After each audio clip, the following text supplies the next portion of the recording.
Ultimate যখন এই যে আমরা দেখতে পাচ্ছি যে সনদ স্বাক্ষর হওয়ার পরে কিছুই পরিবর্তন হলো না। আগে যেটা ছিল ওইটাই স্বাক্ষর করবে। এখন নেতৃত্ব স্থানে যাদেরকে আমরা লিডিং পজিশনে বসিয়েছি তারা যদি এই ধরনের মিথ্যা কথা বলে এটার জন্য আসলে আমাদের এখন মানে রাস্তায় সুইসাইড করার মতো অবস্থা।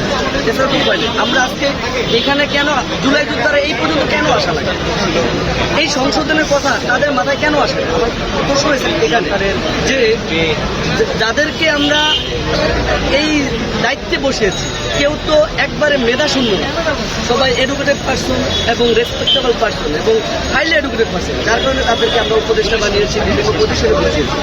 তাদের মাথায় এটা আসে না যে জুলাই যোদ্ধাদেরকে আইনি সুরক্ষা দিতে হবে, তাদের পুনর্বাসনের রোডম্যাপ করতে হবে। এইটা কেন আসে?